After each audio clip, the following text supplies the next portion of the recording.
Hello, hello, and welcome to Nerdarchy for Nerds by Nerds. I'm Nerdist Dave, and today I am joined by MrRhexx. How are you doing today, sir? Hello, I am fantastic. Glad to be here.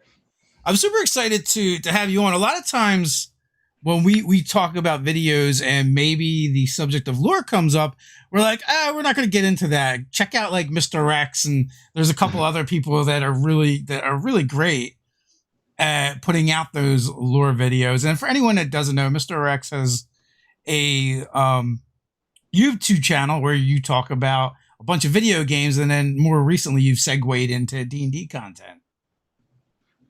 Yep, that is been it's been probably like the most satisfying, most fulfilling change I've ever done on my channel. We were talking about it before the stream. Like I've been doing YouTube for a while, and a lot of the things that I would try wouldn't work. Some of it would, but not to this degree. My girlfriend at the time suggested, "Hey, like you've done a few," because I dabbled, right? So I remember doing, it must have been like a Beholder lore video, like, "Hey, this is what Beholders are really like," or something, right? And The truth. the truth about the Beholders, Yeah. you would not believe it. And it just got people loved it, like people liked it. And I would do these like very rarely, like once every 3 months, if that, just kind of like diversify a bit. And what ended up happening is funny. It's a funny story. Skyrim basically died. Like there was like let's say 2 years ago or something, because Skyrim has been on this, like, being pushed on the wheelchair for quite some time. You know what I mean? Like just surviving. And It's on life I don't support. know. Yes, something happened like 2 years ago, and he just died, like just dead. And that was when Fallout 76 came out. So I was like, oh, like, hey, people love Fallout lore. I would Google on YouTube to see like how Fallout lore people were doing, and they were doing fine. So I was like, all right, I'll try out Fallout 76. And I basically just like invested, I think it was 2 months nonstop, just doing hard content on Fallout 76, and it just crashed and burned so hard. Those views, the videos got like 3,000 views, 5,000 views, and I was like, dude, I can't. What's going on? That nobody liked the game. And that's when my girlfriend recommended D&D, and I tried it for a bit, and dude, it just like people were all aboard.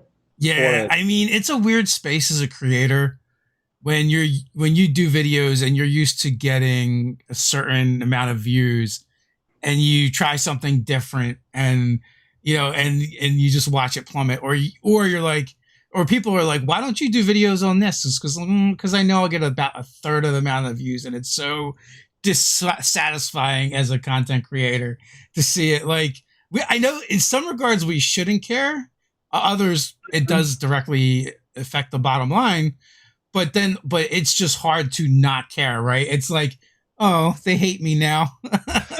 Yeah, there's two ways of looking at it, right? So like, obviously, if you're doing it full time, then it is literally your livelihood. You have to eat, right? But even if that's not the case, it can definitely come across as like, oh, he's only cares about the views. But it's like, dude, look, what I'm doing, nobody wants to watch. Yeah. You know what I mean? Like, I'm creating content that nobody wants. Like, why would I create content nobody wants to watch rather than content that people actually like? Like, that's basically people, my subscribers, telling me that, hey, I don't want this, right? No, that's absolutely the truth, and the harder truth is a lot of the videos that we actually have gotten more enjoyment out of doing, people don't want, right? And it's like, well, why take the time and energy to put forth a video that people don't want to watch, like you said, when we could just take that time and energy and figure out what they do want to watch and try and do that as well. Because at the end of the day, we're still, like, for us anyway, we're still a couple of nerds just talking about Dungeons and Dragons on the internet. So like even if we're talking about our least favorite parts of the game, we're still talking about this like hobby that we love. Yeah, for sure. So, and that's the best, when you can combine the actual, like, the fun stuff, and if it gets views, it's just, oh, that's the spot where and that's where I feel like I am. I'm really happy, really happy that I can talk about. I have a video coming out in 3 hours about the ethereal plane, and it's just like 30 minutes of just like, this is what the border ethereal is, and just explaining it, and people want to watch it, and that's awesome, because I get to do research that is very interesting to me that I can practically use on my own games. I can talk about a really interesting topic, and then people can also just get enjoyment out of it. So is that where you're kind of dipping your toe into now, like the planes? Yeah, so I'm doing basically, I'm gonna try and do all the planes. Oh, I basically did 2 videos already, just kind of just like, hey, this is how the cosmology, because the cosmology D&D is kind of complicated because there's 3 cosmologies, and some books kind of delve and dip into the different cosmologies. So for Yeah. example, in the I think it's 3rd edition actually. In 3rd edition, the deep ethereal doesn't exist, just doesn't exist. Like it's just not there.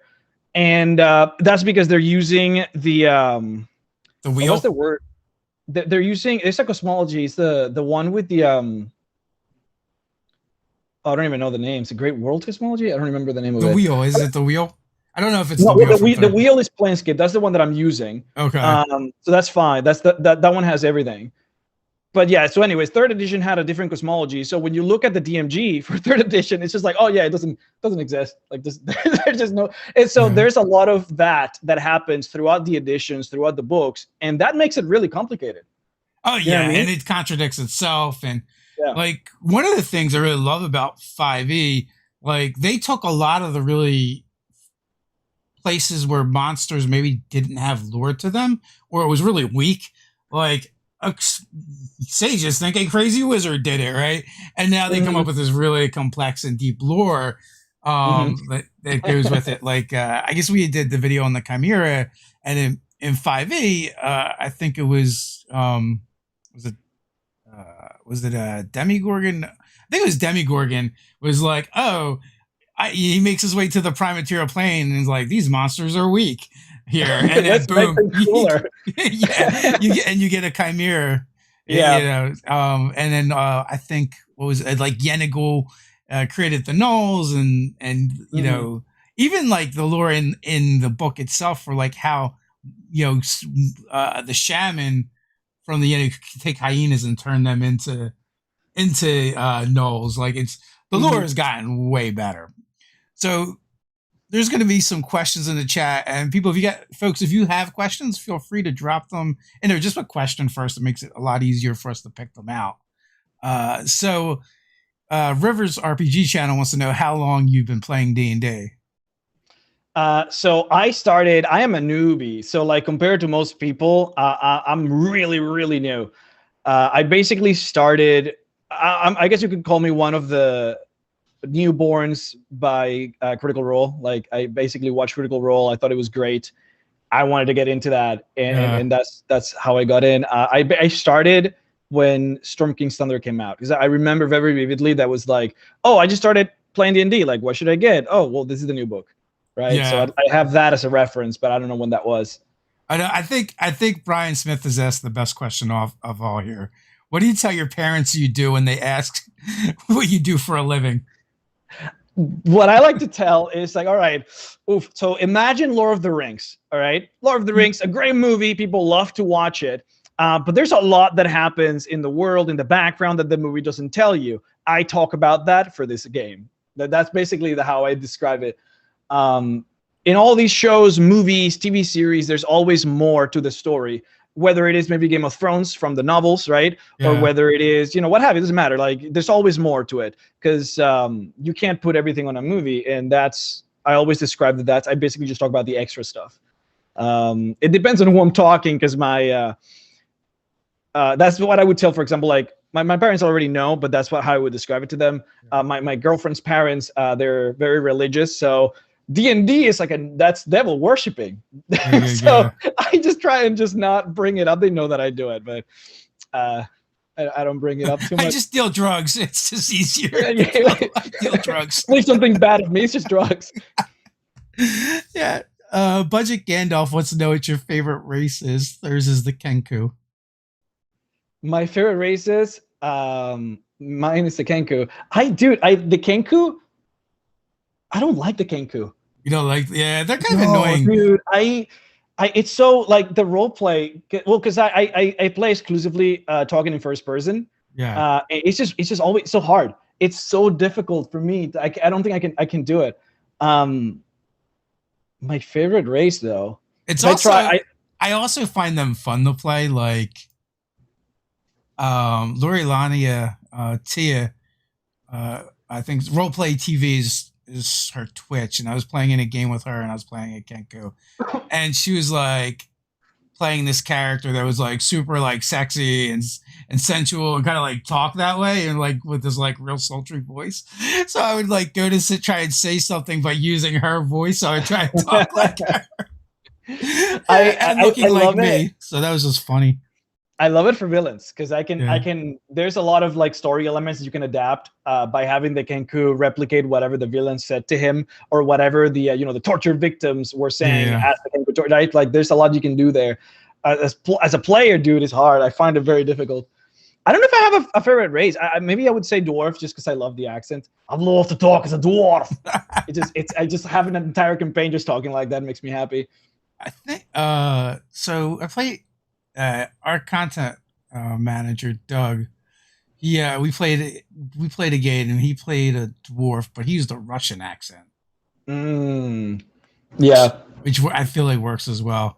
I don't know, it's all made up anyway. But I It just all works. Yeah, I mean, you can do it. I love to do. I mean, this is probably what most people do because it kind of lends itself to it. But like Curse of Strahd, like all my NPCs were Russian for Curse of Strahd. It works out really well. Because they have the I don't know what to call them. The last names are like Russian. Like they feel Russian to me. Yeah, I was playing with a Russian like guy Romania too. kind of feel. Yeah. Transylvania. So Grizzly Slug Egg wants to know what's your favorite monster in D&D. What do you do me this way? Favorite monster. Do you feel like you're an expert on monsters yet? There's just so much. It's like I feel like I get stuck on like these very like again I go back to the wyvern. Because I think it's a big difference between like maybe like what I like to play the most as a DM to pit against my players versus like maybe like what a monster I think has the best lore. My favorite monster. What's your favorite one to use against your players?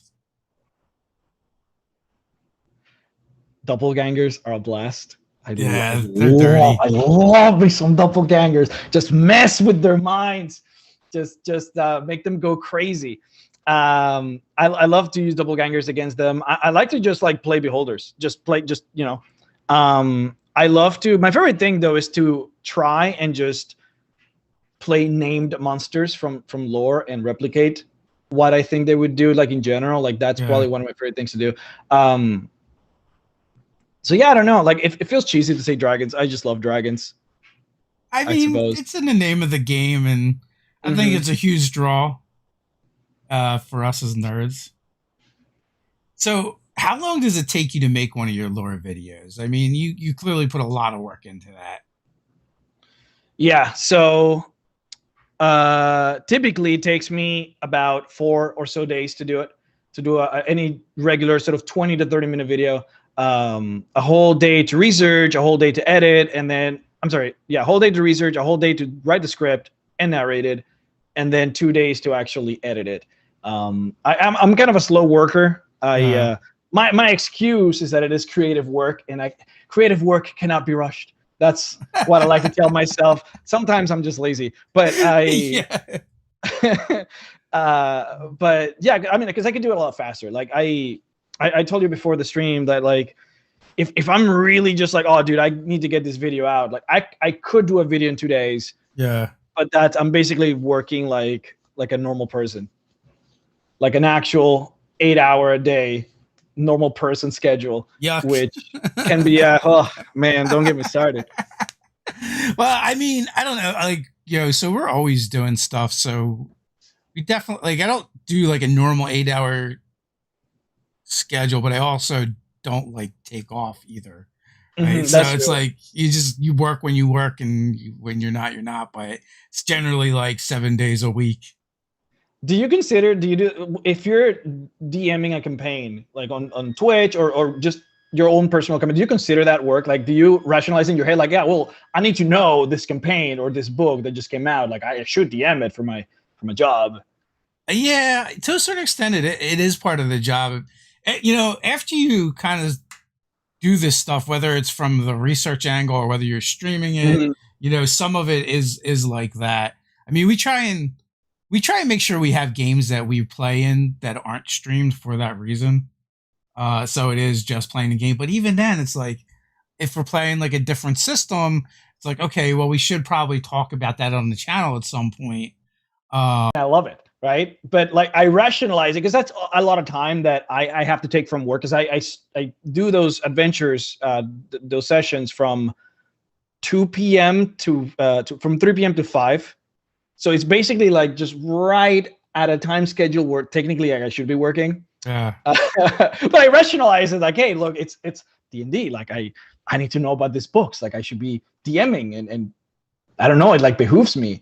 And I get into this mindset like dude, imagine if I come on like the Nerdarchy, you know, stream and then they ask me like, dude, like what do you think about Icewind Dale? And I sit here and say, oh, I haven't played it. You know what I mean? Like it just feels like it feels bad. Like I should know about Icewind Dale. Why wouldn't I? I don't think so. Yeah. I mean, there's a Yeah, lot of ways to enjoy the hobby. And you know, they're all valid, right? As long as your fun doesn't impinge upon someone else's. We really don't play the pre-written adventures. We homebrew everything. I think like this year is the first time I've actually been playing through one of the written adventures, and playing Curse of Strahd, and it's been a blast. But So you homebrew more than you do the. yeah, we don't use any of the official stuff. We like cherry pick stuff and steal from it, and you know insert stuff into our games. But yeah, it actually just feels like a lot more work to run a pre-written adventure than it is for us to make stuff up. Well, like we improv a lot of stuff, and you know we kind of have You also like probably have because you've been playing for a long. Like, how many years have you been playing D&D? So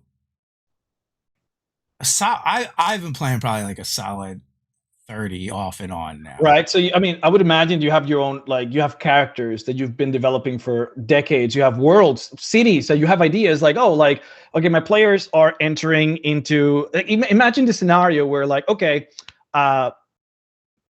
the wizard just fell asleep and there's a hag that is haunting her dreams. Let's go into the dream and fight the hag in the dream. Like, dude, that's a scenario that you've probably, just because you have decades of experience, you've probably dealt with that a number of times, right? And that's just a scenario that you're like, oh, well, I've been there 4 times already. I already know what are some really cool things that I can do. Let's go, right? Honestly, the reason why we tend to be more improv GMs is because, like, I used to write everything out like it was a pre-written adventure, right? Flavor text and all that stuff. And what would happen is you would do that, and then you wouldn't use any of it, or you'd use like, you know, a fraction of what you did.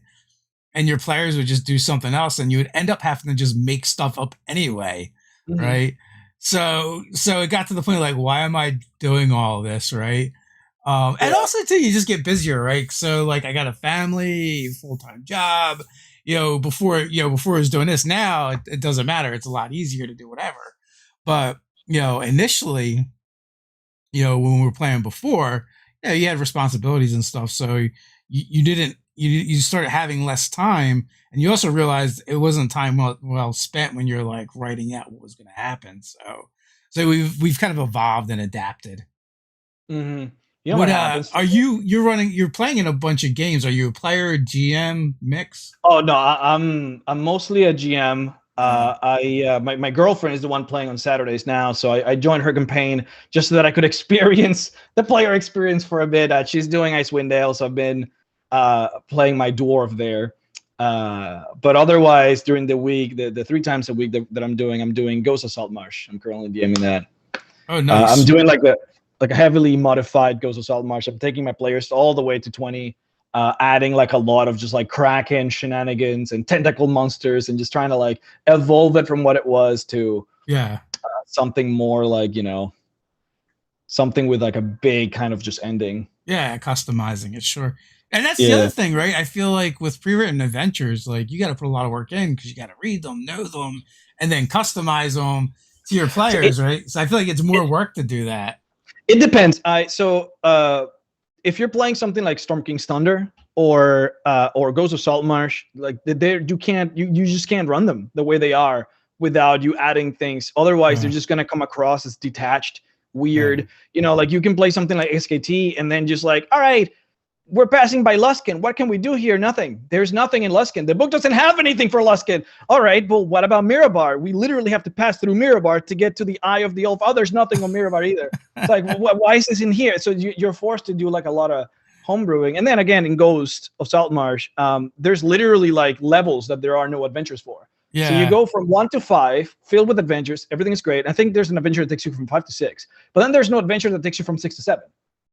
And there's no adventure that takes you from 8 to 9, I think. And then again for like 10 to 11. So there's like 4 slots that are just missing that you kind of have to fill. And even if you do fill them, I don't want to spoil, I guess, ending, but the ending is unsatisfactory. So you're forced to add like an actual ending. But the other adventures, I just don't think is that way. If you play anything else, Curse of Strahd, Princess Tomb, I think you could play them. If you're doing like Roll20 or Fantasy Grounds, then they just do everything for you. Like the tokens are all done, the maps have the dynamic lighting on. You like all you have to do is just kind of like take them through it. And the amount of work seems very very minimal for those adventures, especially if you're doing something like Dungeon of the Mad Mage. You literally have to do nothing. They just do everything for you, which I like a lot. And then also, I'm rambling a bit, but also, I love feeling like I'm playing through it. And this is the weird thing. Psychologically speaking, I don't want to feel like I'm making it up. And that's where I think maybe we divert. Yeah. I don't like to feel like I'm creating the world or I'm making things up, because then I feel like it's all fake. And I want to feel like it's all real in this like together fantasy that we're creating. When I'm playing Curse of Strahd, and I'm like playing Strahd, or I'm playing in Barovia or whatever, and I'm playing the NPCs, like I feel like that's what they are. That's what the book says they are. And then there's novels that tells me that that's how they are. So if I go back and go into Ravenloft, I will know that, oh yeah, that character behaved that way from this novel, blah, blah, blah. And like, there's like almost like a consistency to how they're supposed to be played. And that makes it feel real to me. And when I just say like, oh, this character shows up and says this and creates this, and it just feels like I'm making it up, and it takes away from the fun. But that's like a me thing, because I don't think anyone thinks this way. That's funny. That's an interesting point of view. But you are making up the character, but that's okay. Like that's part of it. Like it becomes a legitimate thing. That's why we got to take notes so we can keep those characters we make up consistent. And that like that's a big part of like my GM prep is like actually during the session I take a lot of notes, and that actually fuels like the sessions going forward. So that's how my GM prep ends up. So you haven't done any video game videos in like years. When was the last? I was just looking. I did. Last one was like 2 years ago. Yeah. No, I You're haven't. a D&D guy now. We got you. I am 100% D&D. I did a video because I played Pathfinder, the video game. Yeah. And because I've never played 3rd edition or Pathfinder, I was learning so much about how the systems worked. And I was sitting there like, dude, why can't we have exotic weapons? What is this? I'm learning so much of what used to be. Yeah. And I made a video about it. I was like, hey, like, what the fuck? Like, I watched that video. Yeah. I do miss exotic weapons. There's some things from 3rd edition, but yeah, that's part of the simplification process. Yeah. We lost some things. Do you know what bothers me? Oh man, like I know that we're not answering questions. I'm sorry, guys, but here, this one, I feel like RPGs. You know, there's the RPG. The word RPG is a loaded word. It means a lot of things. But when you play an RPG, a big part I think of an RPG is the itemization, right? Equipping items, gear, weapons, whatever. It's so weird to me that you can be a rogue and you can equip yourself with a studded leather at level 1, right? It's like 45 gold pieces or something, and you're done. Yeah. You're done, dude. I'm done. That's my equipment for the rest of the game. We did it, boys. Clappers all around. It feels weird. It's like, why isn't there so in 3rd edition was the opposite, right? And you got to a certain point, and Pathfinder 2 was like, you had all these slots to fill for magic items. And at a certain point, I felt as a player, my character could have stayed home and just sent his gear off to go adventuring, because it was like all about the gear. And now we've gone very minimalistic, and it's all about the power of the character, you know, not the stuff that you get. So I will grab some more questions from the chat. Just a bit. What edition has the best monster manual in terms of lore or description? Now, I know you've been just playing 5e, like you said, but I imagine when you're doing your research, you've got to like go through all the editions to like get that information. Second edition has the best lore by far. Yeah. Most of the lore people don't realize. Did you know that? I bet you didn't know that. Second edition, a lot of the lore. A lot of the lore that you find in 5th edition comes literally taken from 2nd edition. It doesn't happen all the time, but like there has been many I can't remember like which ones, right? But there have been many situations where it's just like, oh, like you look at the paragraph of the lore in the 5th edition Monster Manual, it's like they just took it. They literally just took it from direct left. Yeah, because like 2nd edition, what they did is the stat block is like this minimal thing at the very top of the page, and then it's just lore. But they would write about when they had this whole paragraph that they would have for combat, where they would tell you like the abilities of the monster, but they would describe them to you in a very like story oriented, like, oh, this dragon likes to climb on rocks and then jump on the enemy because this and that. Like it explains the rationale of why the monster is doing that, rather than just telling you this monster gets bonuses to jumping. You know what I mean? So like it kind of does like a little bit of that. And then they write about ecology. Like a lot of like, because I it's kind of a meme at this point, but like I talk about like monster reproduction a lot, like how do monsters reproduce? Yeah. A lot of that comes from 2nd edition. Like they have an entire section on ecology, on like their society and how they function together as a community. Like how do what's what I'm looking for? What's the mount? Flying mount's not a Pegasus, Griffin. Yeah, like how do griffins like form bonds, and like do they make nests by themselves and they're a couple, or are they more of a society, a community? How does that function? Like why do they do that? It's because they're fighting this other monster, and this other monster likes to hunt them alone, and there's like all rationales that go about why they do the things that they do. And 2nd edition explains like a lot of that. 5th edition does that too, right? 5th edition, if you look at 5th edition, like there are paragraphs of lore. They took that from 2nd because they did not do that in 3rd or 4th. Yeah, or 1st. I will say 5e, they do a good job being concise with it too, though. Like they convey, it feels like they convey the information we were getting from 1st and 2nd, or from 2nd edition, but they deliver it in such a more concise way. And it's also a little more action oriented the way they write things in 5e. Yeah, no, 5th edition is particularly good too with just the character like stat. Yeah, like it has the best stats for a monster out of all editions. Because like you go back and you try and read like 2nd edition, it doesn't make any sense. You don't know what you're reading. 3rd edition is very similar to 5th, so you can kind of make a lot of sense from that. But they also do that where like they'll tell you like, I guess 5th edition does this too, where like this monster has blind sense. If you don't know what blind sense is, then you're good. You kind of have to like look back into the monster manual. Except that in 3rd edition they have a lot more of those tooltips. Yes. So you have to kind of reference a lot more than in 5th. Although if you use D&D Beyond, all you have to do is hover. Yeah. So Brian wants to know, do you RP any fantasy creatures with an American accent? Creatures. Yeah. So like if I just like, oh, this is Brian the Beholder. Hey guys, how you doing? Yeah. I don't know. I mean, it could be characters too, right? Yeah. Yeah, characters I do, because I don't know. I don't know what an American accent. I can't do. I guess I don't know. I guess I don't know what an American accent means. If it means like a Southern accent, because like this, me just talking, this would be my interpretation of an American accent. But otherwise, I do a lot of this voice for like just some of the more kind of like I don't know, just some monsters that I don't want to be all over the place with. I'm also really bad with accents because like I don't really have English is my second language, so I think there's like a level of struggle that I have to go through to like do the accents correctly.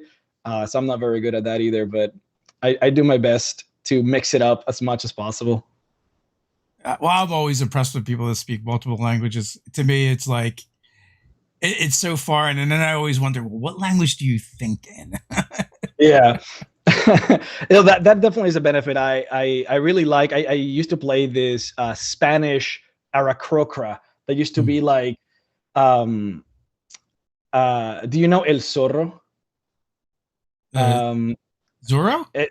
Zorro, yeah, like it was kind of like a rapier using, kind of just like Robin Hood type of guy. Yep. And I would just go like, "Okay, amigos, vámonos," and like I would add in like Spanish words in. Yeah. No, I used to love that show as a kid.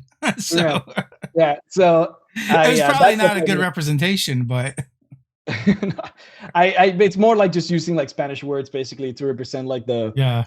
you know, what was that movie, The Princess Bride, where the guy goes like, "My name is Inigo Montoya," like trying to use that voice, Yeah. you know, for the character, and then just splice in Spanish words. It works out.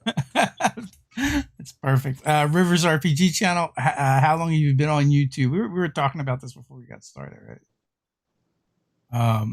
You've been at it for almost 10 years. Yeah, I'm pretty old school. I remember that when I first started, you had to make a contract with a third-party company called Machinima to be able to just make money out of YouTube, because otherwise they just couldn't, it just wouldn't make money. And so you had to sign a contract with them, and there was a lot of there's a lot of drama involved on that, because they used to hook in people with perpetuity contracts that were totally illegal, but people didn't know any better back in those days. But that was the only if you want to make money doing YouTube, like that was it. You just got to do that. Yeah, we used one of the, what are they called? One of those third party in the beginning, like, because they make all these promises, and then you realize it's like you don't do anything, you just take part of the money. I do. Yeah, I mean nowadays they literally don't do anything. Yeah, they did tell me, because I was in one for a bit, and they did tell me. I mean, those of you in chat, you probably already. So if you guys see those polls on YouTube passing all the time, people just like, "Hey, select from any of these 5 options," and they ask you like a question or whatever. Like, they're doing that because every single time a person clicks on a poll, and I've done that too, by the way. Every single time anyone interacts with that poll, it counts as an interaction, which means the algorithm considers that like a positive. So basically, if you interact with a poll and you click on the thing, that's basically better than like you watching someone's video. Like it's like on the same level or better, because you're interacting multiple times. You're clicking on the selection of the poll, and you're clicking like, presumably, and leaving a comment. That's 3 interactions. So that would be the equivalent of someone watching a video and then just like leaving a comment or something. Honestly, I didn't even know that. I just learned something today, folks. It's all those things, everything that a person does on your channel is considered an interaction, and that like puts you up on the algorithm. And I was told by that before it went public, because like nowadays everyone's, you can notice, like just going on YouTube on your phone, like everyone's doing it. It used to not be the case before. I was told by that before it happened, and that's like what those companies do now. Like they're kind of like, they have like the know-how how the system works, and they help you, but for the most part they don't do anything. Like they literally just take your money, and you shouldn't give them any. Before you had to, because there was no other way of making money. That was just the thing. But nowadays it's just, you should just go solo. There's just no reason to do that anymore. Yeah, that's for sure. And also, like anything they might do for you, you can learn by watching a couple YouTube videos.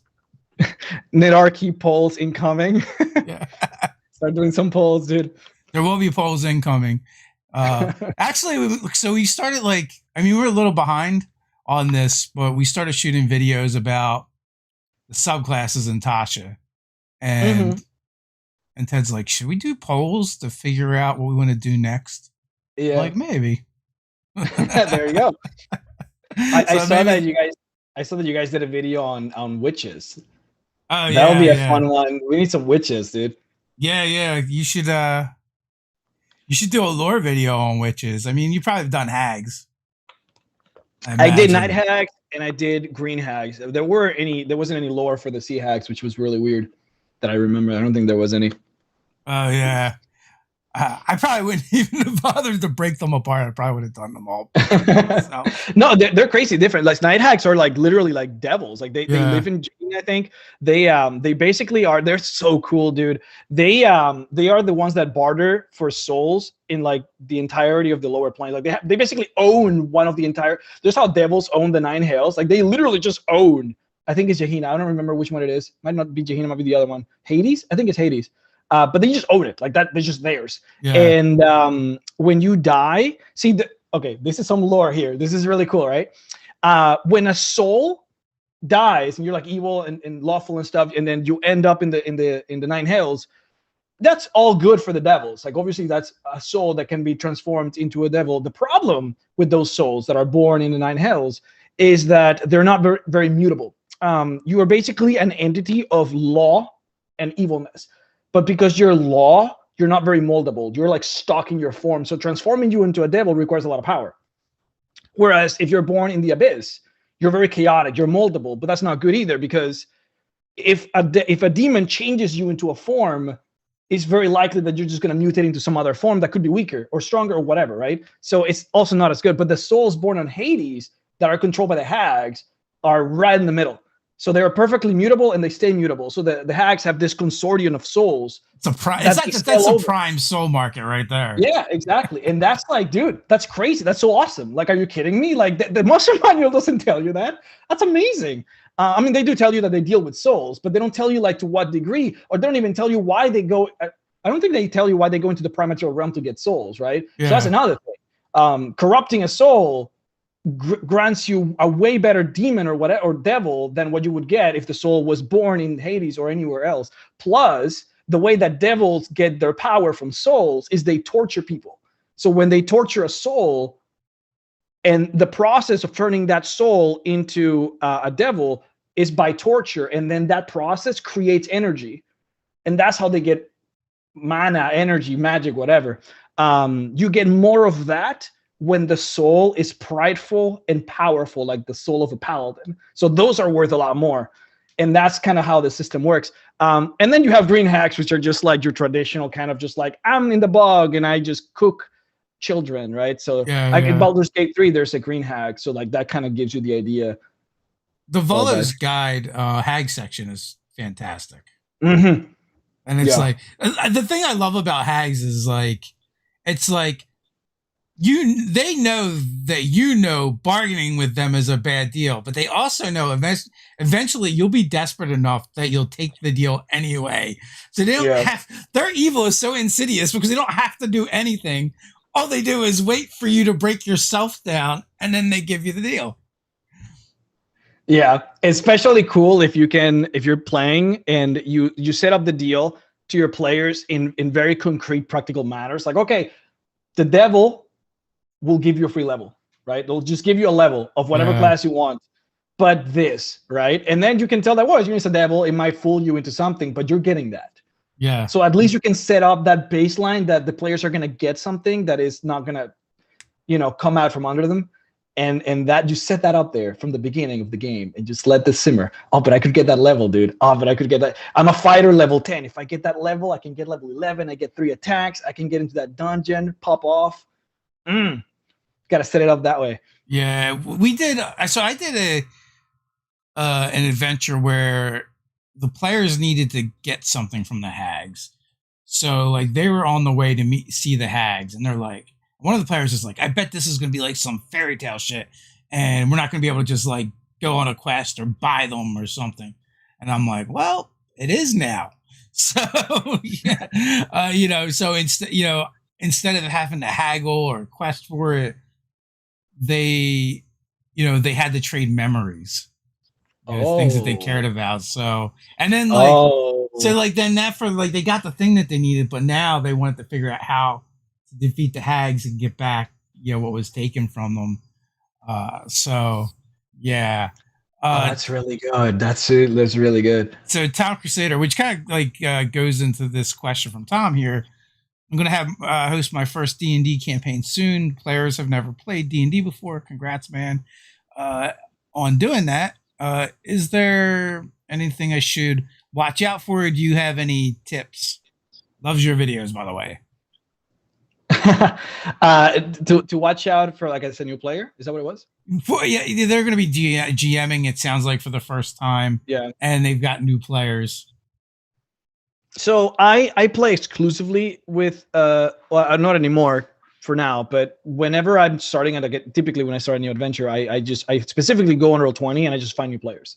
I love to play with new players because everything that you tell them, it's like the most important thing. And I would say that's the one thing you need to be worried about. Like, if you say that, like, oh yeah, like there's like a mystery going on with like who killed Brian, the shopkeeper. It's weird. There was like a whole mystery, whatever. And if it doesn't matter how you set it up, the players are going to be like all over it. Like, oh my God, that is the greatest mystery that I've ever seen. We want to do that. Like, it doesn't matter what you say. Like, new players have this awe to them that is so endearing. Everything that you say, they just absorb it like a baby. They just, I want it. Everything is exciting to them. So I would say be very mindful of that, and then just like, if you're playing like Phandalin or a Primitive Adventure, just go through the beats. Like, don't try and just like do these other stuff, because they're just gonna get derailed forever. Like, there's, try and stick to the plot. If you're doing your own thing, I mean, same thing. That would be my recommendation.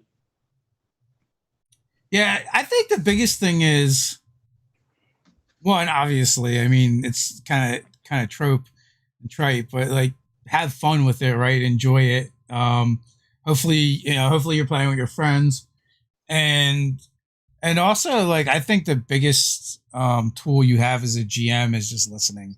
Listen to what your players have to say. One of my favorite quotes, I don't know exactly who first said it, but is, you have 2 ears and 1 mouth, so you should listen twice as much as you talk, right? So take notes, right? Listen to what your players are saying, take notes. Whether it's a pre-written adventure or something you came up with, you can then start like inserting some of that stuff back in there.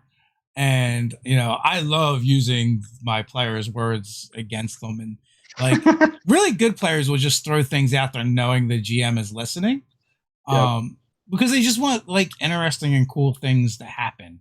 That doesn't always mean good, and it doesn't always mean bad. Just interesting, right? You just need things to happen. I also like to make sure that they have an NPC at the very beginning that they can interact with, because I've noticed with new players, they can be very awkward talking to each other. Yeah. And they might just like try and just be like, oh, can my character tell this guy this, right? One way to, if you that is if you want to play in first person, right? If you want to do that, I always like to have my NPC right there with the players at the very beginning of the game, and have that NPC basically just directly speak to the players and just be like, hey man, I see that you're blah, blah, blah, how you doing or whatever. Like, just try and start that conversation, because you need that beginning to flow that way. Otherwise, people are going to start to get nervous about how to even start or interact. Yeah. No, that's great advice. I mean, really, what that kind of boils down to is like lead by example, right? If you want your players to role play in first person, or at least feel more comfortable with it. I mean, not everyone's going to do that, and that's fine. You have a mixed table that some of them talk in third person, some talking first. Whatever they're comfortable with. But whatever it is, whatever behavior you want to encourage at the table, you have to exhibit that. If you want them to talk in first person, then your NPCs should talk in first person. If you want them to do interesting and cool things in combat, well, your monsters and NPCs should do interesting and cool things in combat that don't have anything to do with a stat block, right? So think about the behaviors you want to see at the table, and then you should do them. It's Mew. Asked about, have you used any virtual tabletop systems? And it sounds like you're using Roll20. Roll20. It's just what I started with, and it's what I've been, because once you get into any of these, like, it doesn't matter which one, you kind of start investing yourself in it. Yeah. Not just by learning the system and becoming good at it, but like, you buy the books on the system, right? Like, yeah. I have the Player's Handbook, Monster Manual, DMG, and like 5-6 adventures, and then like I have Volos, Modern Kingdom of Foes. Like, I have all of them on Roll20. You're locked in. Yeah, like $400 is worth of books that I have in the system. So if I wanted to move over to any other one, it was like, wow, dude, I would have to shed in so much money just to do it. Like, they got me, dude. They got me. Yeah, you should have reached out to Roll20, been like, yo, I'm MrRhexx. And they probably would have just hooked you up. So I haven't used Shard or Astral yet, but I've heard good things about those tabletops as far as being easier to interface and use with as someone who's not used to using them. I've used Roll20. I've used Fantasy Grounds. Fantasy Grounds is a little more, I think there's more of a learning curve, but I think once you like have the mastery of that VTT, it does more, is what like all the experts say. I mean, and also like we've played where we just do theater of the mind, or Ted likes to do physical terrain. So he'll set up a second camera and he'll set up his terrain and the minis and move them around for us. I've used Dungeon Fog, which is map making software. And they do have some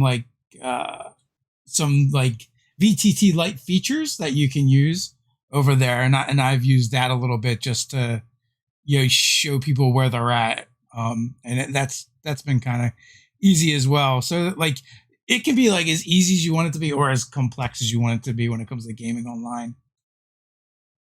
So Budget Gandalf wants to know, how do you decide what video to make about? So right now I'm doing all the planes. So I'm basically just gonna go almost like in a line through them. I'm releasing ethereal plane, border ethereal that is, in 2 hours, and then I'm gonna do deep ethereal, and then we're basically just gonna move through like the map, like just fire. I believe is it's water, air, earth. No, it's whatever the case. I'm just gonna going through in a You're line. just gonna go around the circle. Yeah, it just doesn't matter. I guess. I guess there's. Oh, are no you gonna truth. do the Are you gonna do the quasi planes? I don't know if I will. I might touch like if I'm doing the plane of fire, I might talk about like the plane of smoke, right? Like So, I might just do the. so this is how you one. should do it, right? At the end of air and the beginning of earth, you do dust. Hey, I mean, honestly, that would work. I just wonder because the problem that I have with that is whether there is even lore about those things, right? Because Planescape, I'm doing Planescape, which is the Great Circle, the Great Wheel. Planescape was only released on 2nd edition, right? I believe so. It's what I have. Like I have to kind of just, I can't just use. Well, they had the manual of the planes. I don't know what they did with 3rd edition on Planescape. Well, manual of the planes is they're using an entire different cosmology, right? So we talked about this pre-stream. Like they don't even have the deep ethereal in the manual of the planes. So because that is an entirely different cosmology that we're not necessarily using. Yeah. So at least for this video. In 3rd, what is it? The ethereal, the astral, and the shadow planes just overlay everything else, right? They're like transient, where they exist in the same kind of like in the same spaces. So you have like the astral, and then you have the elemental chaos, and then everything is either in one or in the other, and then right in the middle, I believe you have the Shadowfell and the I think the Shadowfell or no, I think it was Shadowfell at that point, and then the Feywild. And so yeah, everything is either in the chaos or in the astral. So a lot of the stuff gets kind of just deleted or repurposed or moved around. But we're not using that. So it's tricky because in 5th edition, the DMG says that the default cosmology for the player's handbook is the Great Wheel. So we're kind of going with that. Plus, there's just a lot more information about the Great Wheel because like the manual of the planes is literally like one of the only actual lore books that you have for that particular cosmology. So there really isn't a lot of info. It's all in just like one book. Have you touched on the Tenari and Batsu at all, and like the reason why those were changed? The Tenari and what is that? The Tenari, and that's basically it was demons and devils, right? They changed the names. Oh, gotcha. Yeah, I don't think I have gone because I haven't done a video. But once I get into the 9 hells, I'm gonna have to do like a ton of research. I haven't really delved too deep into that. I know that like I think the Tenari might have been like the Jugalos were like the first devil. But if there's like a reason outside of the game of why they changed them, because I don't know if there's something outside of the lore of why they did it. Thomas has a pretty good question here. Any tips on how to use the lore you learn from your videos and use them in my game? Yeah, you mind if I go first real quick? Go ahead. As a fellow viewer watching your videos, I would say, like, you don't need the whole video. You just need like a granule, a nugget to latch onto, to like feed into your story, to build the story off of that, right? Whether it's one of MrRhexx's videos about a particular monster in that lore, you can take a piece of that lore and you can make a whole adventure, and as small as an encounter to an adventure to a whole campaign based off of that. Like I ran a Halloween game where I took the lore from the nightmare, where like you make a nightmare by torturing a Pegasus to death, right? Kind of. And so like it was a vampire's ball, and like the culmination of the event was them like finishing off this Pegasus to turn it into a nightmare. So like throughout it, like they got this Pegasus like chained up in the center on display, and like it's a monster's ball, so they would come up and like everyone like they would take turns like plucking a feather from the wing and stuff like that. So But like, so that adventure was just based off a little tiny piece of lore that I learned from the monster manual. Now you could take that and apply that to one of your videos. Now, what would your suggestion be? Because you spend a lot of time working on these videos. You're like, use it all. Yeah, so he's interesting because a lot of it is interesting, but it's unusable, right? Like a lot of it, like when it comes down to like how the monsters were created, right? Like reproduction, right? Like a lot of that stuff is just not gonna come out. It would be weird, I guess, if it came up, but like a lot of that is just not gonna use. I think that the fun things to pay attention to are maybe like what the materials that you can get out of the monster can be. You know, like if you kill I did a video on the Fang dragon. Turns out that you can make a 9 lives stealer, I believe, with the fang of a Fang dragon. Like that's interesting, and you can probably like put that into the story or make that into like a plot point. I think it's just about just grabbing like 1 or 2 things that whatever interests you the most, and just because like there's just so much info that you can't possibly use all of it. I can't use all of it. I don't even remember half the things I say about like because I did a video on Pegasus. It's been so long, but I have to rewatch it and then like pick something that's interesting, because you don't want to overload your players with useless information that is not pertinent either. So just grab like 1 or 2 things that speak to you. Yeah, and that's why I say like you find that one interesting fact or detail that would be relevant and could come up in your actual game. So Bruno wants to know: are you going to review adventure books such as Icewind Dale 5e, or explain other campaign settings such as Greyhawk or Black Sun? I don't even know what Black Sun is. Black Sun is well, that's the thing. Like they were thinking about, because I guess remind me of the question, because I want to circle back to it. D&D now is, I say Wizards of the Coast. They're trying to bring back campaign settings now from before. So they brought back Ravenloft. They literally just announced, right? Like they have a new book for that. But they're saying that they have 2 more campaign settings from the past that they wanted to bring back. And turns out that one of them was Dragonlance, because now Wizards of the Coast is on a massive lawsuit with the Dragonlance people because of some differences that they had. So that was the other one. So now people are asking, well, what's the 3rd campaign setting? And a lot of people, there was like I think it went viral for a while. Like people were tweeting about it, that they wanted Dark Sun to be. So Dark Sun is imagine like Conan the Barbarian, kind of. Like imagine that's like what they're talking about. It says Black Sun though. Dark Sun, I know. Black Sun. Oh, okay. There you go. I think you're right. I think they mean Dark Sun. No, we love Dark Sun. Like those novels were great. I don't know if you're into the D&D novels or all. I knew, like, I don't have all this context. I just know like the general vibe, but I don't even know. All I know is because I've been doing videos on the ethereal. Apparently, Dark Sun doesn't have an ethereal realm, which is really interesting. They don't have it's cut off. It's considered a closed world. Yeah, they have like the gray, like something. Yeah, I haven't read the novels, but like just reading about, just doing my research, it's all that is interesting. But going back to the question, so what was the question? So one was, are you going to cover campaign settings or adventure books? I do want to do the adventures. I did a video on Storm King's Thunder and what was the problem with Storm King's Thunder. But generally, honestly, like the internet loves when you can bring up problems. I felt really bad because I'm not a negative person. Like I hate doing like, this is what's wrong with this. So like I punctuated so much of that video with like the positives of the adventure. The reason why I was so like opinionated about it was because I love the idea of just being in like the Sword Coast, and how it was done really bothered me. But no, I do want. I don't think I'll ever do like a Greyhawk or any other campaign setting, because like my there's just so much for the Forgotten Realms that I just can't just. I will say, like, if you're not going to do it, or if you just want another take, Jordan, the PH is Silent, does an amazing job when it comes to settings. His channel is awesome. He's the other channel like we'll recommend when we start like lore. It's like, check out Jordan, check out MrRhexx. Like these guys do a really good job at this. How do you feel about the new Ravenloft book? I don't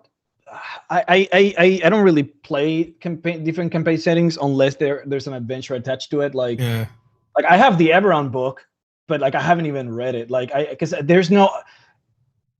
If they were to release like, hey, here's an adventure. It takes you from 1 to 15. It's set in Eberron. You need the Eberron book to really play it. Like I would be all over it, dude. I would like love that. I would. But I don't want to homebrew. Like I don't want to make my own adventure. So like these books are really great because they have so much info, but they're literally useless to me. I also have the what is it, the Olympian one with the gods. Oh yeah, Theros. Yeah, Theros. They got Theros. All the Magic the Gathering ones are amazing. I love those worlds, but I can't use them. So I like that stuff to cherry pick, and thanks for the super chat, Copper Queen 22. I love the fact that they just super chatted us to basically yell at you, Rhexx. W2F, man, TTF, man. You need to tell us when you're going to be guesting on something. I posted it on YouTube, but like, yeah, it's hard. I don't have one of the only things I can do. She's actually a player on one of my campaigns. Oh, cool. So she's now giving me shit, I guess, because I didn't tell him. Well, I imagine too, like, when when people are signing up for the Roll20 games, do they know they're signing up for your game? Like who you are? Not I mean, some people do recognize me. Yeah. But like, I specifically target. I want to say I target new players. Yeah, yeah. I love that like big wide-eyed kind of inspired look that new players get. Sometimes they recognize me. I remember, I think it was like the second session or something. One of my players from the group that I still DM with they were like, hey, are you that guy from like the I think the voice like was the defining factor there for them. So it happens, which is interesting. So like I'm disappointed like if one of the next settings they're doing is Dragonlance. Like I kind of like, so like I don't like, it's not that I don't like it. It's not that they're not good, right? Like I loved reading the Dragonlance novels as a kid. I've read like a stack of Forgotten Realms books you can hide behind. But like to me, Dragonlance, Forgotten Realms, Greyhawk, they're all just like someone else's version of Lord of the Rings, right? So like I really like Ravenloft. Eberron is like the only unique one. Dark Sun, Eberron, Planescape, Spelljammer. I really appreciate those, especially someone at Homebrews, because they add a lot of unique and interesting new things to the game. Where it's like, yeah, Forgotten Realms is awesome as Ed Greenwood's home campaign that he did amazing work for and people have run with, and awesome stories have been told in it. But I don't feel like they for me, they don't add like a ton of stuff to the game. You know what I like? You know what I like? I like when I introduce like a character in one of the pre-made adventures, and then the character shows up in Baldur's Gate 3. It's like, oh, see, that's the guy. That's the guy. Yeah. I love that. Yeah, I can see how that would be cool. So like when they're announcing stuff, like even if I don't play a Ravenloft game, I think that's going to be a super useful piece of the game, because it's going to tell you how to run Gothic stories and horror stories, and it's going to give you those elements to add into the game, just the way like Eberron gave us Arcana Punk to put in our games. And even if you don't play Eberron, like it's got a lot of cool things to put in there. Like, did you want magic tattoos? Well, you could use the dragon marks, right? So that's really cool. Yeah, and that's true too. Thank you, Pearl, for the super chat. We are called the Pedro Rangers. Hi, Rhexx. So another one of my players, yeah. Supporting, nice. I appreciate. Yeah, no. What's particularly cool about Ravenloft is that the notion of the dark powers, right? Which I'm not sure how much. Do you know about a lot about Ravenloft and the lore? Because I don't really know much about it. Are the dark powers from Curse of Strahd, is that like a Ravenloft thing, or is that a Curse of Strahd? Yeah, that's a total Ravenloft thing. Like it started with, so like conceptually it started with Strahd making a deal with the dark powers, right, which created Barovia and its own like demi-plane.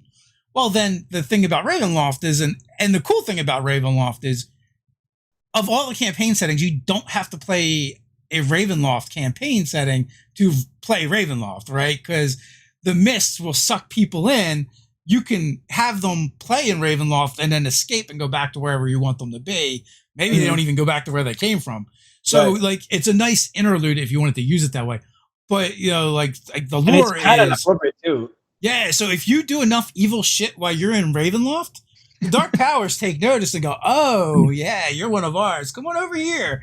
Yeah, would you like some more power? Would you like some things?" And then like if you take enough of their gifts and you walk through the mist, you can walk into a new realm that you may never leave because it's now your realm and you're the Dark Lord of that realm. But yeah, there was in third edition or not third edition, second edition, they had Domains of Dread, which is what this new product feels a lot like, and that kind of gave you the rules for for offering the dark gifts and stuff like that. So Mhm. I bet it'll be fun for warlocks to get like new patron oh yeah, possibilities. yeah. So I feel That's like really that book's going to add a lot of great stuff to the game, like fun. even if you're not looking to play strictly in that setting. Mm-hmm. Yeah, I just wish. I just yeah I because I do the books, so I don't like to deviate too much. If they give me an adventure, I'll play the shit out of it, dude. I'll Yeah, get in it. But otherwise, it's just kind of like I can't really use any of this stuff unless there's like new, like in Tasha's they got like, or like you were saying, like dragon marks. That yeah. would be a good example of something that you can very easily adapt. But otherwise, yeah, like it's rough for me. Theros, you get supernatural gifts if you want to incorporate them into your game. So that's what we do, right? We homebrew everything, but then we like steal cool things and we're like, oh, maybe we're gonna play this game and here's a mechanic to use. Or if you want to use organizations in your game, maybe you're not gonna play Ravnica, but they have a great system for that you can model after for building your own organizations. The races are a big fact. People love like the new races that you see from the new Yeah, book. So I have a player using a Bedalkin on my Ghost of Saltmarsh campaign. A Bedalkin is like a race from one of the Magic the Gathering books, yeah, and it's like yeah. that's one thing that you do see a lot, right? People using there's the shifter. I think it's called. It's like a shapeshifter from Yep. another one of the. Oh no, Yeah, I from think it's Evron. yeah. So you see that a lot, and obviously the Warforged, which are like the most popular option that you see everywhere now. So Yeah. that's good. Whenever you get new spells, that's also really really good as well.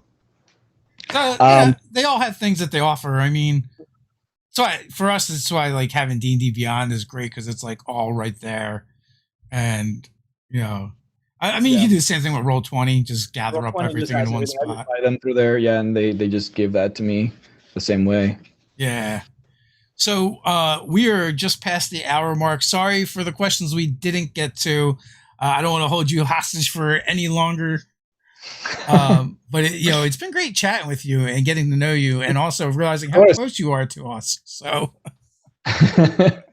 Yeah, no, it was fun. I appreciate the conversation. Glad to be here. Let me know when you want me back, and I'll be back. awesome. So until next time, everyone, stay nerdy.